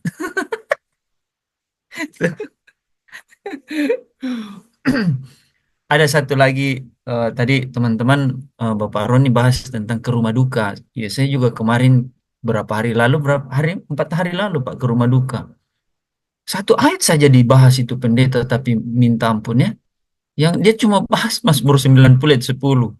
Yang paling menarik itu yang berlalunya terburu-buru itu yang bikin buset. Iya. Iya. Umur manusia ini cuma 70 tahun, kalau kuat 80. Kebanggaannya, kesukaran dan penderitaan. Tapi berlalunya terburu-buru. Wah, itu yang terburu-buru itu tuh. Itu yang dibilang tadi tragis hidup itu. Iya, tragis. Kalau kita tidak fokus teman-teman, keluar pintu kepleset kulit pisang, innalillahi sudah ya. Ada orang. Ada. Gembala saya. Iya, tidak lihat umur, dia bilang jangan main-main dengan hidup, jangan main-main dengan kekristenan. Ada orang keluar pintu rumahnya, dia injak kulit pisang kepleset, udah kepala jatuh tembok, udah masuk UGD, innalillahi. Bicara apa kita ini? Tidak boleh sombong kita. Pendeta saya itu kan memang mantan preman. gembala saya ya, dia habis pernah bunuh orang, bertato, dan dia dari seberang, tapi puji Tuhan dia sudah dipilih untuk menjadi ini. Jadi memang dia khotbahnya menusuk-menusuk. Ini tidak main-main. Ya, jadi anak muda. Anak muda. Ya, gitu kan. Ada Ustadz kalau ngomong, ya mah, kalau kita mah, anak muda, jawab dong. Teman-teman, anak muda jawab apa? Siap. Kita bikin Zoom sedikit berbeda ya, teman-teman. Masa yang seberang doang bisa begitu? Kita juga bikin. Anak muda, siap. Coba saya tes ya, 1, 2, 3. Anak muda. Siap. Wah, masih muda Bapak. Ayo dong, masa Bapak tadus? Anak Aku muda. aku baru mau bilang jangan-jangan kok Afi nanti long jawab kalau kalian nggak jawab loh. Ya, janganlah hendaknya kerajinanmu kendor ya, biar rohmu menyala-nyala ya. Semua firman Tuhan tiap hari ini tuh membakar kita, ya, membakar supaya kita fokus, ya. Tapi Pak Lepri supaya ini, karena Pak Roni ini materinya mahal, karena apa? Ini belum tentu dia ulang, saya perhatiin, selalu materinya itu beda. Jadi kalau kehilangan momennya ya hilang. Nah gini loh teman-teman, coba buat daftar, kan? Apa hal-hal yang teman-teman ingin lupakan? Kan aku melupakan apa yang ada di belakangku, 1, 2. Apa hal-hal yang mau ditanggalkan? Beban apa? Dosa apa? Kalau ini bisa saudara daftar tuh, itu pasti bisa mengarahkan ke, ke apa menjadi lebih fokus gitu. Itu kan harus dipraktekkan. Tadi ide ya, fokus itu harus dipraktekkan benar-benar gitu. Ini harus buat daftarnya yang harus ditanggalkan apa gitu. Bisa kan, apalagi kalau waktunya udah cukup longgar ya, itu akan muncul tuh aktivitas-aktivitas gitu.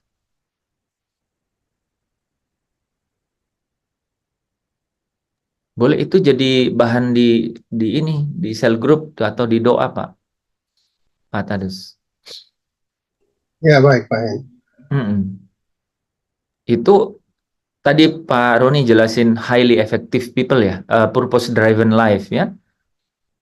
Ya sebenarnya itu, tapi itu boleh lah, itu nanti, itu bagus dibaca.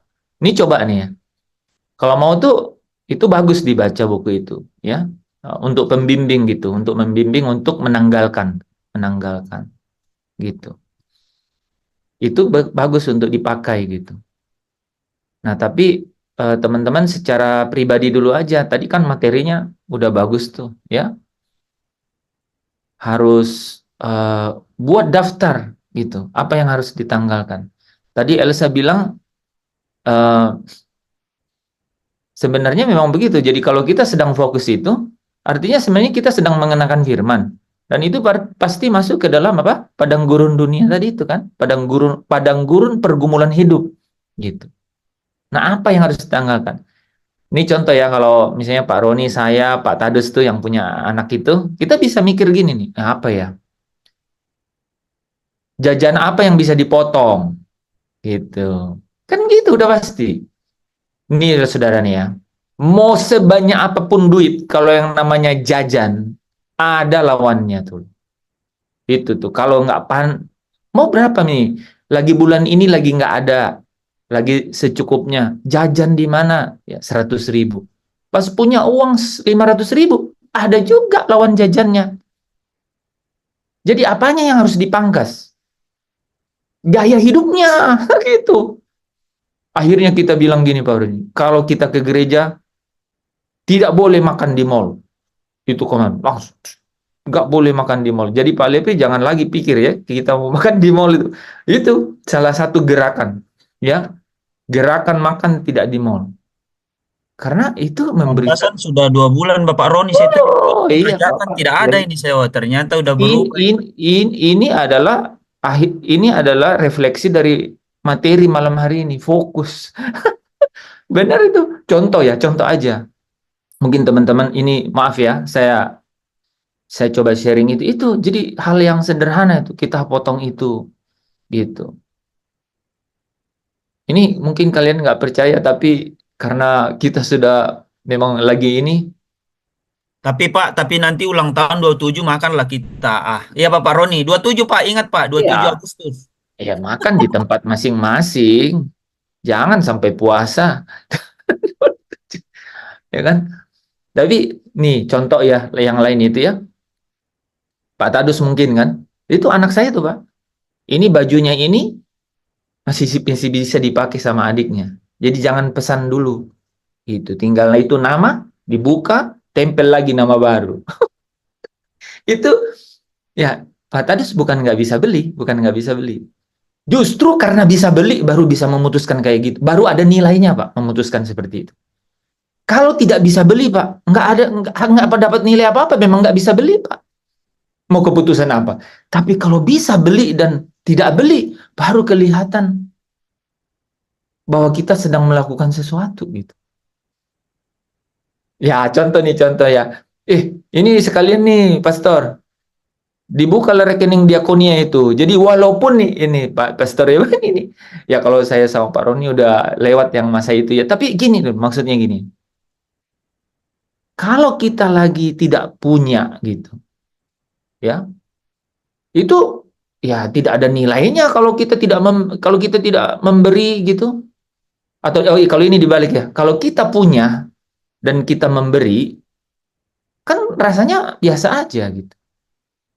Tapi kalau sedang kita pikir pas-pasan terus kita memberi, nah itu justru di situ nilainya kan kita baru bisa bilang begini, pengorbanan ya gitu. Coba kan gitu. Gitu. Saudara mau nanya apa yang dibilang kedewasaan penuh. Itu praktis-praktisnya. Itu kedewasaan penuh. Gitu. Apakah kita di sini ada yang sudah penuh? Ya belum ada. Makanya kita terus berlari-lari. Itu Paulus yang bilang loh ya. Menarik ya ayat 12 itu. Aku bukan berarti aku sudah memperolehnya atau aku sudah sempurna, bukan katanya. Bukan. Gitu. Tapi katanya apa? Kalau aku dapat menangkapnya gitu. Jadi menarik kan? Dia sendiri ini orang, tapi dia bilang bukan berarti aku sudah gitu. Padahal konteksnya Filipi itu ditulis dia di penjara loh. Oh, bos, itu Filipi 3 itu adalah golden. Itu adalah Paul recipient istilahnya. Itu adalah apa tuh recipient itu apa? Bumbunya Paulus itu. Itu menunya Paulus itu. Itu di Filipi 3 itulah kita bisa melihat dari dia yang seseorang suku Benyamin asli, tak bercacat dalam Taurat, sampai dia bilang sampah semuanya. Ya kan? Terus udah selesai? Enggak, dia cerita lagi di sini. Bukan berarti aku sudah sempurna. Jadi teman-teman baca Filipi 3 itu kaya banget itu. Jadi dari dia punya sesuatu yang duniawi kan gitu. Makanya dibilang kan yang merupakan keuntungan bagiku kuanggap rugi karena Kristus. Gitu. Malahan segala sesuatu kuanggap rugi karena pengenalan naik tingkat 2. Tingkat 3-nya kuanggap sampah supaya aku bisa memperoleh Kristus. Kan pikir orang itu yang ketiga itu lumayan. Supaya aku memperoleh Kristus. Emang belum gitu. Maksudnya dia belum sempurna. Karena dia sendiri yang tulis kan.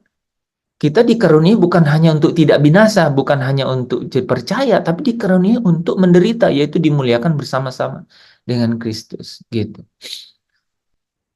Pak Hens, ayat yang ke-15 itu saya renungkan 2 minggu ini. Di 15 dibilang, marilah kita yang sempurna berpikir demikian. Padahal di atas dibilang belum sempurna. Rahasianya apa ya di situ ayatnya? Pak, Bapak tanya saya. Iya, saya mau tanya untuk dibahas, tapi saya juga belum tahu jawabannya. Karena benar, Jadi tiba-tiba dia bilang, marilah kita yang sempurna. Saya cek bahasa aslinya telios juga. Waduh, dia mau bilang apa ya? Gitu. Aku sedang mempelajari itu. Ya, betul. Tapi Udah di lama itu. Udah lama. counter, Pak, kan itu di counter lagi di ayat 12 kan, bukan seolah-olah aku sudah mendapatkannya kan. Ya, Ayat, tapi justru di terakhir, Pak Lepri. Di terakhir malah kan, di ayat 15-nya baru dia bilang, marilah kita yang sempurna. Loh, gitu. Bagus tuh ya, PR buat kita semua ya. Buat saya juga lagi jelasin masalah telios, tapi itu satu-satunya ayat yang saya bilang, oh ini apa ya? Kemana ya maksudnya ya? Oh, udah lama juga saya bertanya-tanya mengenai itu, eh, Pak Pak Tades.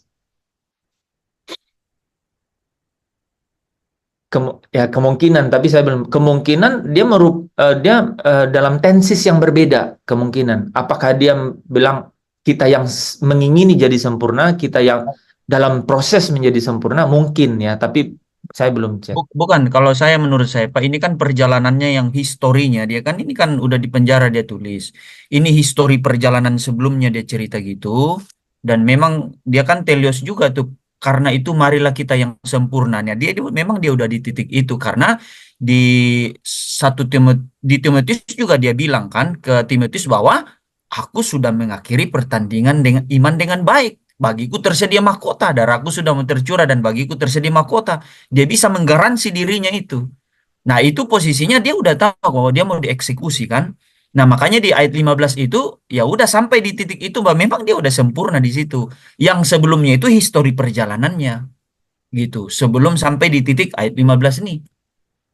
Ya yakin loh dia tulis di Timotius eh, bahwa aku telah mengakhiri pertandingan Iya, dengan itu juga ya. Dia iya. bilang, ya aku telah Mm-mm. mengakhiri pertandingan. Dia pertandingan iman dan Bagiku tersedia mahkota. Ya. hmm, Kan hmm, hebat itu dia. iya. 2 Timotius 4, teman-teman ya.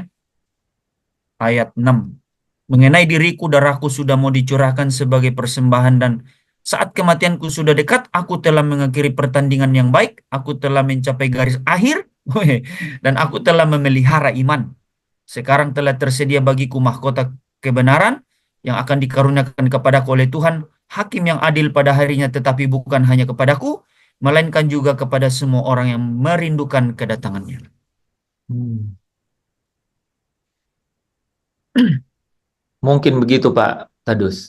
Ya, itu histori perjalanan Pak yang dia cerita sebelum sampai ayat 15. Nah, ayat 15, baiklah kita yang sempurna. Nah, karena dia udah mengetahui bahwa dirinya sudah melakukan yang teleos itu.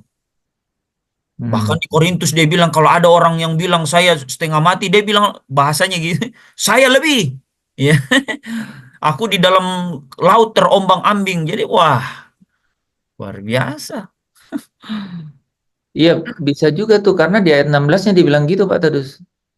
Tetapi baiklah tingkat tetapi baiklah tingkat pengertian yang telah kita capai, kita lanjutkan menurut jalan yang telah kita tempuh. Iya, mungkin.